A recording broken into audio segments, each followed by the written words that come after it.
많은 사람들은 인생의 고난이나 실패를 경험할 때 이렇게 생각합니다. 이제 끝이야. 다시 나는 시작할 수 없을 거야. 하나님도 나를 버리신 것이 아닌가라는 생각을 하곤 합니다. 심지어 신앙생활을 오래 한 성도들조차도 낙심하여 교회를 떠나거나 하나님을 원망하는 경우도 있습니다. 이러한 생각의 가장 큰 오류는 하나님의 능력을 과소평가한다라는 것입니다. 여러분, 하나님은 온 세계 창조의 하나님이십니다. 그리고 하나님은 없는 무에서 유를 만드시는 분이십니다. 인간의 논리와 감정은 한계가 있지만 하나님은 무너진 자리에서도 새 일을 시작하실 수 있는 분이시기 때문입니다. 그 하나님이 이 시간 우리의 예배 가운데 함께 하십니다. 우리의 예배를 받으십니다. 여러분의 삶의 자리 가운데도 그 하나님께서 여러분과 동행하여 주고 계십니다. 여러분, 욥은 참 많은 고난을 당했습니다. 자녀가 하루아침에 죽습니다. 여러분, 자녀가 교통사고로 급사했을 때 그 비부의 소식을 듣는 부모님의 심정은 어떨까요? 경험해 보진 않았지만 가슴이 찢어질 것입니다. 그런데 10명의 자녀가 하루아침에 죽었습니다. 그 많던 재산들도 친했던 이웃사촌이었던 스밧 사람들이 하루아침에 도적대가 돼서 다 빼앗아갑니다. 하늘에서 불이 떨어지지를 않나 모든 재앙이 욥에게 향했습니다. 건강도 잃었습니다. 부인도 욕하고 도망쳤습니다. 모든 것을 다 빼앗긴 욥에게 친구들이라고 찾아와서 하는 얘기가 너 이런 것 때문에 문제가 있어 라고 하며 이야기를 할 때마다 욥의 가슴은 또 한 번 무너져 내리기 시작합니다. 그래서 이 욥기서의 대부분은 이 욥의 세 명의 친구들, 또 32장에 등장하는 엘리후의 대화를 통해서 많은 양이 채워지게 되는데 그들의 이야기가 욥에게는 하등 도움이 되질 않았습니다. 그런데 우리가 읽었던 이 말씀 가운데 하나님께서 이제 욥에게 나타나십니다. 그리고 말씀하십니다. 여러분, 하나님께서 어떻게 말씀하십니까? 그리고 어떤 상황 속에서 말씀하십니까? 오늘 말씀 1절을 보니까 이렇게 시작이 됩니다. 그때에 여호와께서 폭풍우 가운데에서 욥에게 말씀하여 이르시되. 여러분, 그토록 듣고 싶었던 하나님의 음성을 욥이 듣게 됩니다. 그런데 하나님께서 어떤 상황 속에서 어떤 가운데 말씀을 전하신다라고 오늘 성경은 기록하고 있죠? 폭풍우 가운데 하나님 말씀하셨다라는 얘기입니다. 여러분, 폭풍우 가운데서 하나님이 말씀하시는 모습을 한번 상상해 보십시오.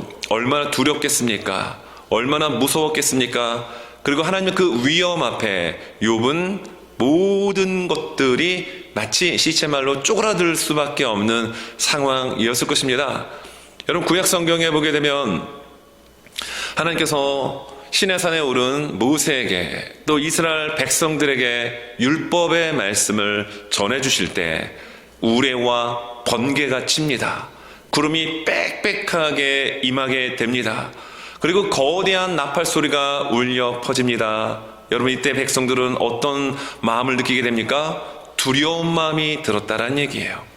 여러분, 죄인인 인간이 하나님 앞에 존전 앞에 서게 될 때 우리 인간은 두려운 마음을 갖게 됩니다.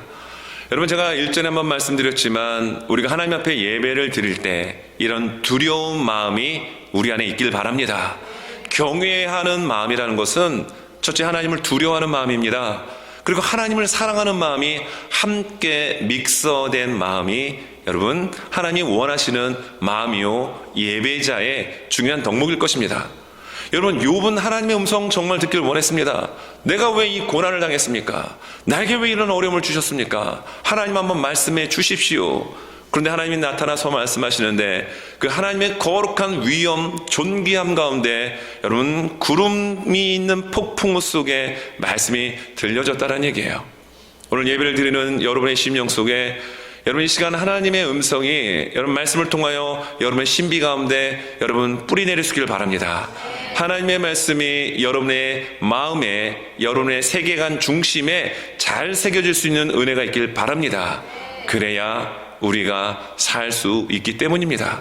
여러분, 오늘 하나님이 나타나셔서 하신 말씀은 다른 말씀 아니었습니다. 오늘 8장에서만 이 말씀을 하신 것은 아니고요. 39장, 40장, 41장까지 하나님은 욥이 알아들을 수 없는 이야기를 하시더라는 얘기예요. 욥에게 욥아, 네가 왜 고난을 당하고 있는 줄 아느냐? 라고 하며 고난받고 있는 원인에 대해서 이야기를 하셨으면 욥이 얼마나 좋았겠어요. 그런데 그런 말씀은 한 군데도 나오지 않고 하나님이 우주 삼라만상을 창조하시고 자연계와 생태계를 만드신 그 질문들을 욥에게 합니다. 그리고 하나님 말씀하십니다. 당시의 과학기술로는 도저히 알 수 없는 하나님의 이런 이야기를 들었을 때 욥은 대답할 수가 없게 됩니다. 그래서 여러분 40장에 보게 되면은 그렇게 말 많았던 욥이 유구무원의 모습을 보입니다.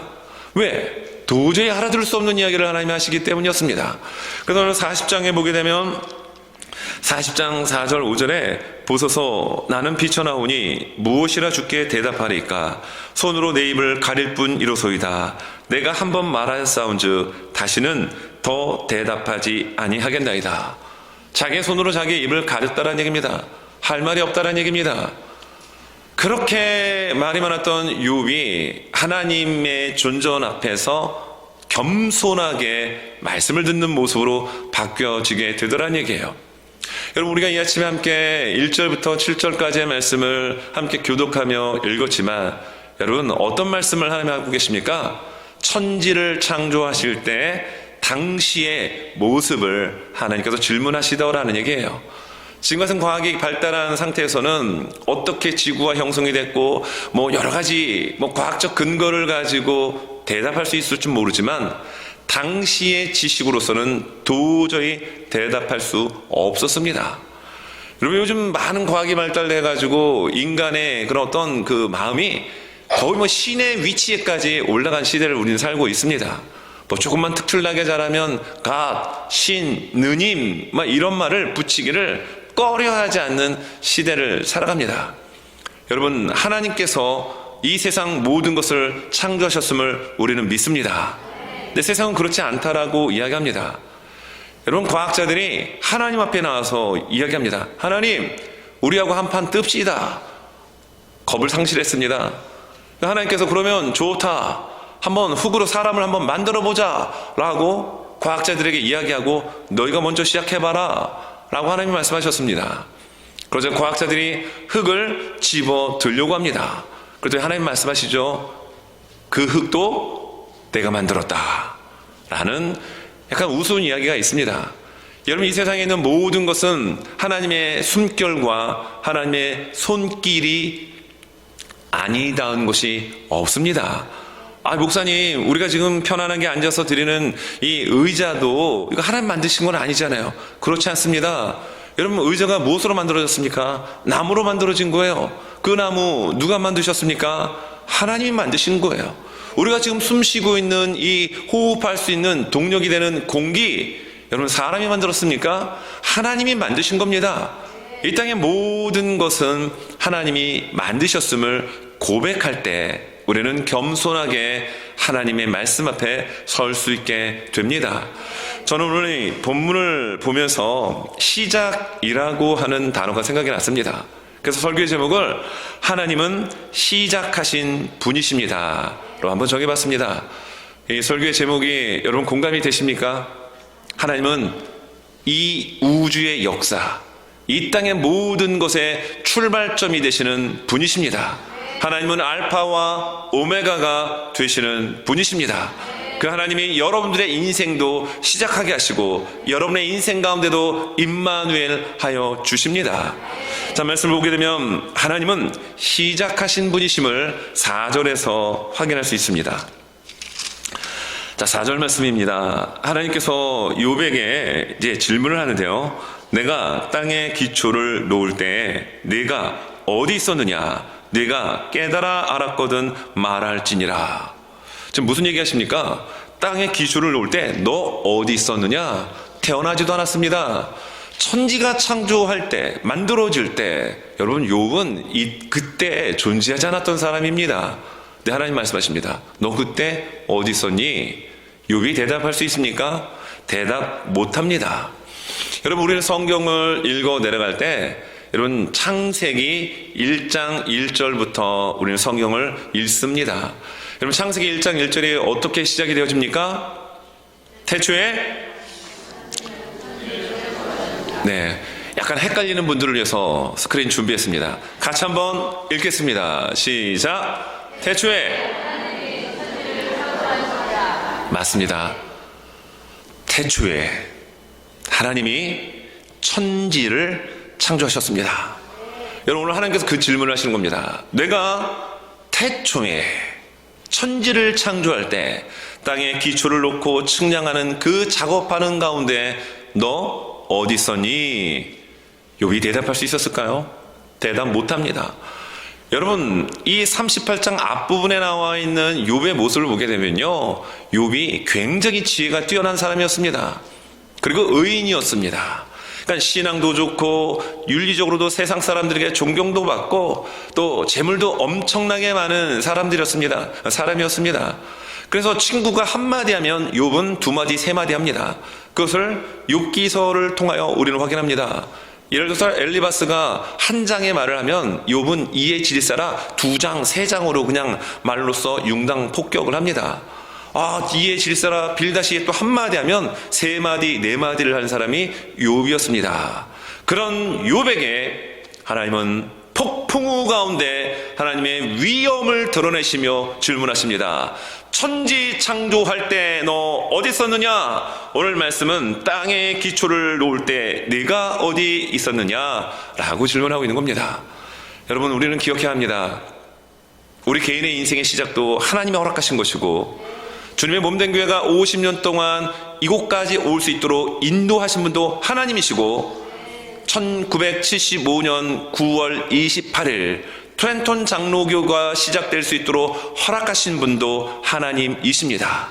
이 땅에 있는 모든 우주 삼라만상 자연계와 생태계를 아우르는 모든 것들도 하나님이 시작하셨습니다. 그래서 우리는 잊지 말아야 합니다. 태초에 하나님이 천지를 창조하시니라. 여기 우리는 아멘 해야 합니다. 제가 한번 창세기 1장 1절을 제가 이거 읽을 때 여러분 아멘으로 한번 크게 화답하시기 바랍니다. 태초에 하나님이 천지를 창조하시니라. 아멘입니다. 아멘입니다. 우리의 믿음은 여기에서부터 시작이 됩니다. 여러분, 믿음의 장애라고 하는 히브리서 11장에서도 이 부분을 넘어가지 않고 콕 찍어서 이야기합니다. 히브리서 11장 3절 말씀 같이 한번 이 말씀 읽도록 하겠습니다. 시작. 믿음으로 모든 세계가 하나님의 말씀으로 지어진 줄을 우리가 아나니 보이는 것은 나타난 것으로 말미암아 된 것이 아니니라. 여러분, 믿음의 눈으로 봐도 모든 세계는 무엇으로 지어졌다라고요? 말씀으로 지어졌다는 얘기입니다. 근데 그 말씀이 하나님의 입에서 나간 말씀으로 창조되어지고 만들어졌다라는 것을 성경은 이야기하는데, 여러분, 믿음의 명단에 올라가 있는 모든 사람들은 그것을 보더라는 얘기입니다. 우리가 육신의 눈으로 우리는 빛을 봅니다. 화면을 보고 상대방의 얼굴을 보고 그리고 우리 주변에 있는 것들을 사물을 분별합니다. 영적인 눈은 믿음을 통해서 밝아지게 되는데, 믿음으로 바라보면 모든 이 땅에 만들어진 피조물들은 하나님의 말씀으로 지어졌다라는 것을 강조하고 있습니다. 무슨 얘기입니까? 하나님께서 모든 시작을 말씀으로 창조하시고 시작하였다는 사실을 우리에게 알려주고 있습니다. 여러분, 미국과 또 캐나다, 유럽에서 한 25년인가요? 13조 원의 돈을 들여가지고 이 제임스 웹 우주 망원경을 만들었다고 합니다. 13조의 돈이면 어마어마한 돈이죠. 그러니까 우주의 그 어떤 은하의 세계를 이 망원경으로 확인할 수 있다고 합니다. 그러니까 우주가 어떻게 지금 변화되고 우주의 그 넓이가 얼마나 큰지를 대략 확인할 수는 있지만, 여러분, 그 우주가 어떻게 시작되었는지 정확하게 알 수 있는 여러분 사람이 있습니까? 과학자가 있습니까?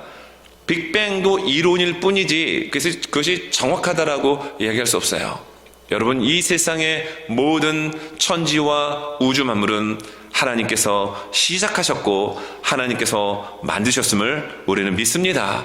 그래서 여러분, 하나님은 어떤 분이십니까? 시작하시는 분이십니다. 여러분, 두 번째 오늘 살펴볼 말씀은 하나님께서 시작하시는 분이심을 고백하고 인정하는 사람에게는요, 이 생각의 전환이 반드시 따라오게 된다는 사실입니다. 그래서 두 번째 살펴볼 말씀은 자기 중심에서 하나님 중심으로의 생각이 바뀌어지게 된다는 얘기입니다. 여러분, 어린아이들의 생각을 한번 우리가 무엇을 통하여 볼 수 있습니까? 그들이 하는 행동 보면은 참 유치합니다. 왜일까요? 어린아이이기 때문에 그래요. 여러분들의 손주, 손녀들이 하는 행동 보면 어떻습니까? 너무 예쁩니다. 사랑스럽습니다. 꼭 안아주고 싶습니다. 근데 그 손주가 뭐 2살, 3살 때는 예쁜데 40대, 50세, 심지어 환갑이 돼서도 똑같은 행동을 하면 그걸 바라보는 할머니, 부모님의 마음은 속이 뒤집어 분통 터질 것입니다. 어린아이는 어린아이의 생각을 가질 수밖에 없습니다. 생각의 그릇이 좁기 때문에 그렇습니다. 그러나 여러분, 어린아이가 조금씩 자라면서 청소년기를 거치고 이제 청년이 되다 보면 몸만 자라는 것이 아니라 생각도 자라게 됩니다. 그래서 자기만 생각했던 좁은 이 자아가 다른 사람도 배려하고 내 옆에 있는 이웃도 생각할 정도로 이 생각의 크기가 조금씩 커져가는 것을 여러분 볼 수가 있습니다. 우리 신앙도 마찬가지입니다. 신앙생활 뭐 몇십 년 했다라고 하는 길이 자랑할 것 못 됩니다. 우리가 지금 하나님 앞에서, 주님의 십자가 앞에서 정말로 이야기할 수 있는 것은 내가 길이를 자랑하는 것이 아니라 내가 정말로 내 중심의 생각을 가지고 살아가느냐, 아니면 하나님 중심의 생각, 이 사고의 패턴을 가지고 살아가느냐, 이것 굉장히 중요하다는 얘기입니다. 오늘 말씀 5절을 보니까 이렇게 기록하고 있죠. 누가 그것의 도량법을 정하였는지, 누가 그 줄을 그것의 위에 띄었는지 네가 아느냐? 질문합니다. 근데 여기 보니까 누가라고 하는 표현을 2번 씁니다. 오늘 본문에는 이 전체가 3번 나오게 됩니다. 그러니까 누가 지금 도량법 정했는지, 그것을 띄어서 뭐 어느 정도 길이가 되는지 재어봤느냐? 라고 질문하는데, 욥은 이 질문에 대해서 대답할 수가 없었습니다. 여러분, 하나님은 지금 어떤 비유를 들고 계시냐 하면요, 건축을 하기 위해서 먼저 필요한 것이 무엇이죠? 설계도면입니다. 설계도면에 철근이 얼마 들어가고 어느 정도의 크기에 뭐 이런 거 다 설계도면으로 그리고 난 다음에 그 설계도면에 의하여 건물을 세우게 되죠. 하나님은 그런 비유적인 부분으로 욥에게 말씀하고 있습니다. 근데 이걸 누가 했느냐는 얘기입니다. 누가 했습니까? 당연히 하나님 하셨죠. 그런데 하나님이 이걸 묻는 것이 아닙니다. 이거 누가 했느냐? 아니, 당연히 하나님이 했죠. 그러면 욥에게 무엇을 요구하고 있는 걸까요? 내 중심의 생각에서 하나님 중심의 생각으로 우리는 사고가 바뀌어야 합니다. 욥이 왜 친구들이 하는 얘기 가운데 그렇게 서로 논쟁하고 이야기를 했습니까? 하나님과 나 사이에 누가 중재하는 자가 좀 있었으면 좋겠다. 한번 법정으로 이 문제를 끌고 가서 비싼 변호사에게 수임료를 지불해도 한번 붙어봤으면 좋겠다. 재판에서. 뭐 욥이 이렇게까지 얘기했습니다. 근데 하나님 나타나서 말씀하고 계시거든요. 네, 하나님께서 뭐라고 질문합니까? 누가 이거 했느냐? 이거 정말 묻고 계신 건가요? 물론 1차적으로는 그런 의미도 있지만 하나님께서는 욥에게 이걸 질문하고 있는 겁니다. 욥아, 이 만든 모든 것들을 누가 만들었는지 네가 좀 깊이 생각하며 살았으면 참 좋겠구나, 이 질문을 하고 있는 거예요. 당연히 하나님이 만드셨죠. 그런데 질문했을 때만 그것을 답변하는 것이 아니라 하늘의 태양을 보면서 하나님 너무 멋쟁이셔. 흘러가는 구름을 바라보면서도 와, 자연의 변화 때문에 되는 것이 아니라 하나님의 놀라운 솜씨를 찬양하며 모든 사물과 현상을 바라보면서 하나님을 좀 생각하면 안 되겠니? 하나님 이걸 질문하고 계신 겁니다. 여러분, 우리는 예수를 믿기 때문에 어떤 문제 앞에서 하나님 왜 나에게 이런 어려움을 주셨습니까? 라고 질문을 해야죠. 그러나 그 질문을 뛰어넘어서 하나님, 하나님께서 내게 이런 상황을 허락하셨다라고 한다면 이것을 어떻게 헤쳐나가면 좋겠습니까? 라고 하며 내 짧은 좁은 나의 중심의 생각에서 모든 것들을 하나님 중심으로 보고 판단하고 분별하고 해석할 수 있는 저와 우리들의 모습이 될 수 있길 바랍니다. 여러분, 여기에 보게 되면 지금 욥은 하나님의 지금 질문을 계속 받습니다. 그런데 욥은 답변하지 못합니다. 친구들에게는 그렇게 많이 쏟아붓던 욥이 침묵일관으로 지금 있습니다. 자, 그런데 이 욥이요, 지금 하나님께서 하신 말씀을 쭉 들으면서 깨달은 것이 있었습니다. 그것은 무엇이었냐면 나는 죄가 없다는 얘기입니다. 엘리바스가 말하고 있는 것처럼 당신 나이가 많은데 그 경험으로 나를 공격하고 있는데 나도 나이가 있다. 그 경험으로 나를 보더라도 문제가 있는 것처럼 보일 수는 모르지만 나는 죄가 없다. 율법으로 막 들이대는 소발에게 율법적으로도 난 죄가 없다라고 얘기합니다. 그러니까 전통 관례로 지금 막 공격하고 있는 이 빌닷에게도 나는 악이 없다, 나는 악한 일을 한 적이 없다라고 하며 자기가 잘한 일들을 얼마나 많이 자랑하는지요. 나는 고아를 먹여 살렸고 과부를 그냥 홀로 돌려보낸 적이 없으며 모든 자랑들을 얼마나 많이 욥이 이야기했는지요. 여러분, 정말 욥은 의인이었습니다. 믿음도 좋았습니다. 그래서 그가 모든 것을 다 잃어버렸을 때 하나님을 향하여 원망 불평하지 않았습니다. 심지어 그 위대한 고백을 합니다. 주신 이도 여호와시요 취하시는 이도 여호와시니라. 여러분, 이 고백 아무나 할 수 있는 게 아니에요. 조금 어려움이 있을 때 믿음 있는 것처럼 이벤트적으로 쇼맨식으로 보일 수 있는 차원이 아닙니다. 왜냐하면 자식 다 죽었습니다. 10명. 재산 다 빼앗겼습니다. 모든 게 한순간에 다 잃어버렸을 때 주신 이도 여호와시고 취하시는 이도 여호와십니다. 여러분, 이 고백 아무나 할 수 있습니까? 못합니다. 그런데 시간이 지나면서 친구들과의 이야기가 길어지면서 욥은 자기도 몰랐던 마음속에 있는 영적 교만이라고 하는 것이 하나님께서 하시는 말씀을 통하여 깨닫게 됩니다. 여러분, 그래서 욥의 마지막 장 42장을 보게 되면 하나님의 말씀을 다 듣고 난 다음에 욥이 유명한 고백을 하죠. 내가 귀로 듣기만 했었는데 이제 하나님의 말씀을 듣고 보니까 눈으로 주님을 뵙습니다 라는 고백을 합니다. 그리고 그가 어떤 행동을 취하냐면 티끌 가운데 여러분 회개합니다. 여러분, 이 말씀이 욥기서 42장 5절 6절인데요 자, 이 말씀을 같이 한번 화면을 보고 했으면 좋겠는데 화면에 안 뜨는 걸 보니 저 혼자 되겠습니다. 자, 욥이 이렇게 하나님의 음성을 다 듣고 난 다음에 그가 고백합니다.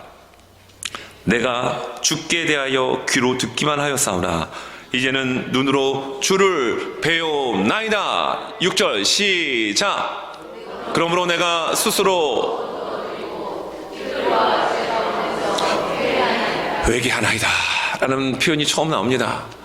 여러분, 귀로만 들었던 신앙에서 하나님의 말씀을 듣고 고난이라고 하는 이 터널을 통과하고 난 이후에 눈으로 보는 신앙으로 한 단계 도약이 됐습니다. 성숙해졌다라는 거예요. 여러분, 그래서 고난은 하나님께서 우리에게 주시는 그 확성기라고 얘기합니다. 그 확성기를 통하여, 고난을 통하여 하나님께서 우리에게 진짜 주시고자 하는 것을 볼 수 있게 된다는 얘기입니다. 욥이 그 고난을 통해서 보았다라는 얘기입니다. 그리고 정말 중요한 단어가 나옵니다. 회개를 합니다. 자기 죄 없다고 했습니다. 나 악인이 아니라고 얘기했습니다. 너희 율법적인 안경을 끼고 봐도 나는 죄를 범한 사람이 아니다라고 그렇게 얘기했던 욥의 입에서 알 수 없는 자연 만물과 생태계와 동물의 모든 일들을 하나님께서 말씀하실 때 잠잠히 듣고 그가 어떻게 합니까? 회개합니다. 아마도 이 고난이 없었다고 한다면 욥은 평생 그걸 몰랐을 거예요. 그런데 고난이라고 하는 그릇에 하나님께서 충격을 한번 가하셨던 겁니다. 웬만한 사람들은 한 번만 툭 치면 그냥 이 워낙 안에 지저분한 게 많이 있으니까 그냥 이 안에 있는 지저분한 잔해물들이 막 올라왔겠죠. 근데 욥은 깨끗했습니다. 정말 깨끗했습니다. 하나님께서도 인정할 정도의 신앙인이었습니다. 그래서 깊은 곳에 흔들어가지고 막 그냥 이렇게 하기 전까지는 나올 수 없었던 그 교만의 죄가 고난을 통하여 하나님의 말씀 앞에 수면 위로 올라오는 것을 보았다라는 얘기입니다.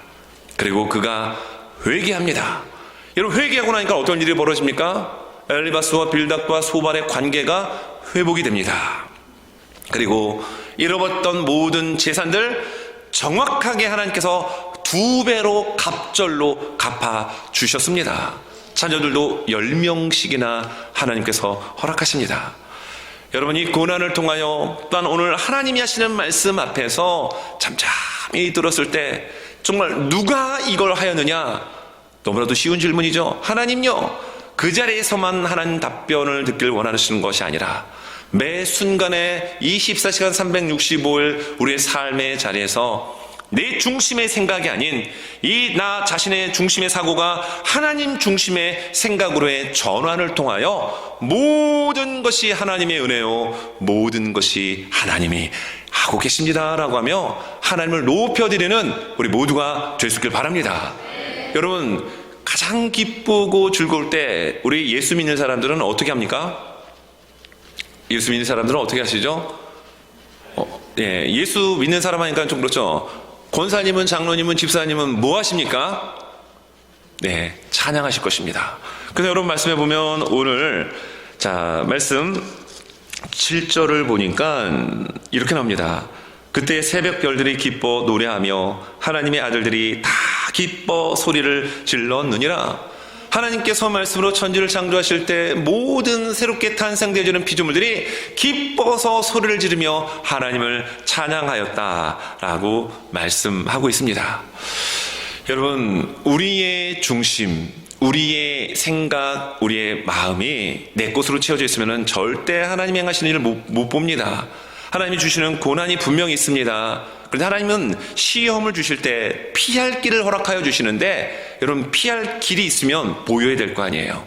하나님이 피하라고 옆에 길을 내놓으셨는데 안 보이면 못 피합니다. 그런데 그 시험과 고난을 통하여 듣는 신앙에서 보는 신앙으로 성숙되어질 때 내 개인의 중심의 사고에서 하나님 중심으로의 생각을 할 수 있는 여러분 삶이 되면 그 길들이 보여지게 됩니다.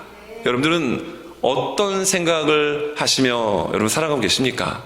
여러분, 골로새서 3장 1절과 2절의 말씀을 보면 바울이 이런 얘기를 합니다. 자, 2절 말씀을 먼저 보겠습니다. 2절을 보게 되면 골로새 1장 2절을 보면 이건 제가 읽어드릴게요. 위의 것을 생각하고 땅의 것을 생각하지 말라. 그 뒤에 나오는 땅의 것은 음란과 호색과 악한 것들입니다. 그거 생각하지 말라라는 얘기입니다. 근데 우리의 자아는, 우리의 개인적 생각은 세상의 가치관에 영향을 받기 때문에 자꾸 썩어 없어질 것에 연연하며 그것을 자꾸 생각하게 됩니다. 근데 바울은 이야기합니다. 우리는 땅의 것을 생각하는 존재가 아니라 어디의 것을 생각하라고요? 위의 것을 생각하라라는 얘기입니다. 그러면 여러분, 위의 것은 무엇일까요? 1절 같이 한번 읽겠습니다. 시작. 그러므로 너희가 그리스도와 함께 다시 살리심을 받았으면 위의 것을 찾으라. 거기는 그리스도께서 하나님 우편에 앉아 계시느니라. 아멘입니다. 왜 위의 것을 생각하라고 바울이 우리에게 권면하고 있습니까? 위에 누가 계십니까? 하나님의 보호자 우편에 예수님 앉아 계십니다. 예수님 생각하라는 것입니다. 하나님 나라의 것을 생각하라는 것입니다. 여러분, 우리는 하나님의 것을 생각할 수 있는 그릇이 못 됩니다. 하나님의 성령이 우리를 붙잡아 주셔야 우리는 말씀을 생각하고 그 말씀이 꿀송이처럼 달아지고 그 말씀에 순종하는 것이 기쁨으로 다가오게 됩니다. 그런데 여러분, 우리의 사고가 하나님의 말씀에 붙들림 바 되고 성령에 이끌리게 되면 위의 것을 생각하게 됩니다. 시편 1편은 복 있는 사람을 이야기하고 있죠. 여러분, 복 있는 사람 누굽니까? 복 있는 사람은 악인의 길을 쫓지 않고 죄인의 길에 서지 아니하고 오만한 자의 자리에 앉지 않는 자가 복 있는 사람입니다. 그러려면 어떻게 됩니까?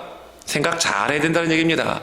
그래서 여호와의 율법을 주야로 묵상하는 자가 복 있는 사람입니다. 누가 악인의 꾀를 따르기를 원합니까? 누가 사기꾼의 꾀임에 넘어가기를 원합니까? 누가 오만방자한 사람과 함께 앉아있기를 원합니까? 죄 짓는 죄인의 길에 함께 걸어가고 싶겠습니까? 누가 그걸 원하나요? 그렇게 되지 않으려면 여호와의 말씀을 주야로 생각하라는 얘기입니다. 묵상하라는 얘기입니다. 하나님 질문하셨죠. 누가? 당연히 하나님이시죠. 그럼 매 순간순간 우리의 삶의 자리에서 하나님께서 일들을 진행하고 인도하고 계신다라는 사실을 고백하며 살아가는 우리 모두가 될 수 있기를 예수님의 이름으로 축원합니다. 말씀 정리합니다. 사람은 어떤 어려움들을 만나게 되면 불평과 원망과 막 이런 걸 쏟아냅니다. 욥도 그랬습니다. 그런데 그런 욥에게 하나님께서 폭풍우 가운데 나타나셔서 말씀하십니다. 이해되지 않았습니다. 설득되지도 않았습니다. 근데 그것이 하나님의 말씀이다 보니까 자신의 죄가 드러나게 되었고 깨닫게 되었고, 그가 바로 42장 6절에서 말하고 있는 것처럼 하나님께서 그토록 원하셨던 회개라고 하는 단어가 비로소 그의 입에서 나오게 되더라는 얘기예요. 그 말씀을 시작하면서 많은 사람들은 어려움들을 당하거나 실패와 고난을 당하게 되면 이제 끝이야, 내가 과연 다시 할 수 있을까, 이런 생각들을 대부분 다 하게 돼 있습니다. 그러나 하나님은 시작하시는 분이십니다. 모든 이 땅의 피조물을 창조하시고 말씀으로 시작하신 하나님은 여러분들과 함께 하십니다. 여러분들의 삶의 어려움의 자리에 있을 때 하나님은 하나님이 행하실 일들, 하나님이 그 시련과 어려움을 통하여 영광을 드러낼 수 있는 일들을 시작하시는 분이심을 여러분 믿으시기 바랍니다. 그리고 나의 생각, 편협한 죄성으로 문들어 있는 하나님의 말씀의 가치관이 아닌 세상의 가치관을 따르다 보니까 온통 대화도 세상적 이야기고 추구하는 것도 세상적인 것을 따라가는 나의 편협한 좁은 나 중심의 사고에서 하나님 중심의 사고의 전환이 있어지는 은혜가 우리 모두에게 있어질 수 있기를 예수님의 이름으로 축원합니다. 그때 하나님은 여러분들을 통하여 놀라운 일들을 시작하십니다.